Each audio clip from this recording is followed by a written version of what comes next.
Hello everybody, welcome back. There's no need to beat around the bush. We'll just have a quick flick around the charts, and as we see, the Bitcoin's had a bit of a pullbacky type, dumpy type vibe, depending on which way you want to interpret it. There was a few reasons we were thinking this was going to happen on the Patreon last night, and if it were to happen, we were only measuring a 3%, 3.5% move down to where it had come from, to be honest. And I don't think it's even done that. Really, nah, it's not really done it. Now, so the daily's overheated to a point with bearish divergence, but to be honest, in a situation like this with Bitcoin, it's likely to just keep bouncing. You know, I don't see any real reason for it to sort of reverse completely. There was a golden cross down here on the 4-hourly simple moving averages, which is at this stage now a 3.5% move. So yeah, it's actually done a nice move up and then to a pullback. So if it does continue to pull back, I suppose this area here would be the place to see a mega bounce from. But for the moment, the 10 exponential's getting it. So fair play to thou. People still very bullish on crypto. Ethereum printing new all-time highs, upsetting the perma bulls. Sorry, the perma bears. But look at this. This is something to take note of. 98.7 on the money flow index, bearish divergence as well.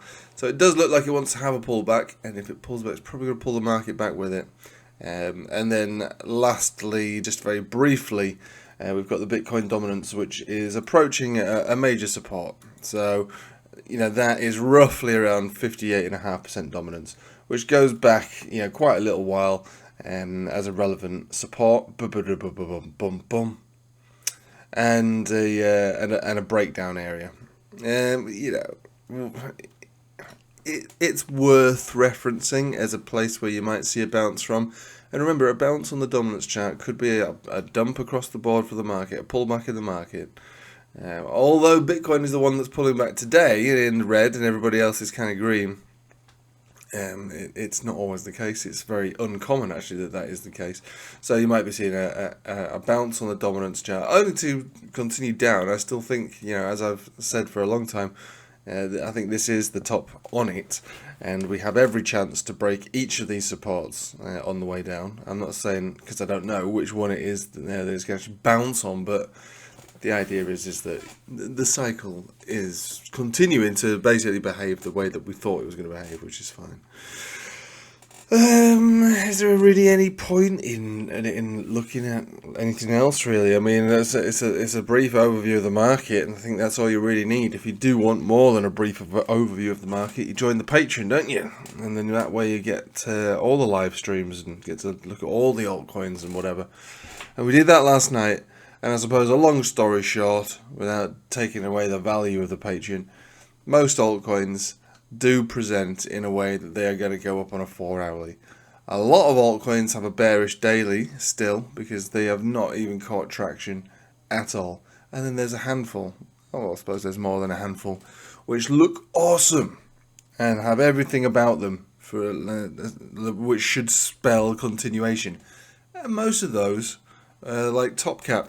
You know, within the top 10, top 20, probably less than that. And so, they're the ones who are likely to move, because they're the ones who've got the charts. However, when, you know, let's just say you have the top 5 or the top 10 all move at the same time because they've got really good looking charts, it should move the crap ones through association with the rest of the market. So, whatever it is that your altcoin isn't doing, just think, well, maybe it gets dragged up just because the market goes up. But don't be fooled in thinking that that's a good coin.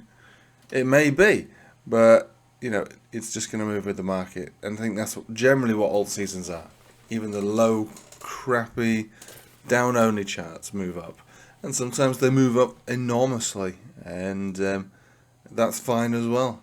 Just remember, if they do move up enormously, it's unlikely to do with the fact that it's now got any kind of value attached to it.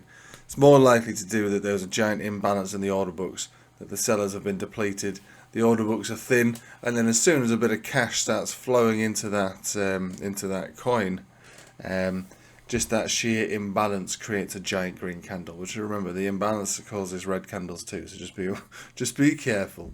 But right, that's it. There's nothing much more to say. I do expect continuation, just generally speaking, but as I said at the beginning of the week, it should be a bumpy week, and I expect the bumps to continue, but generally up and away for the majority of crypto over a period of weeks. Right, thanks for watching. Take it easy.